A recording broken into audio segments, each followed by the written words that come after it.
क्रांतिसिंह नाना पाटील यांचा जन्म सांगली जिल्ह्यातील बहे या गावात झाला.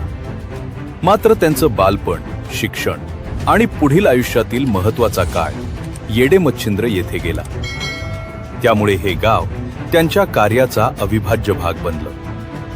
गावात प्रवेश करताच आपल्याला दिसतं भव्य क्रांतिसिंह नाना पाटील स्मृतिदालन. इतिहास हा फक्त पुस्तकांमध्ये बंदिस्त नसतो, तो जिवंत असतो. या भूमीत, या गड किल्ल्यांमध्ये आणि त्या महान व्यक्तींच्या आठवणींमध्ये, ज्यांनी आपल्या देशाच्या स्वातंत्र्यासाठी सर्वस्व अर्पण केले.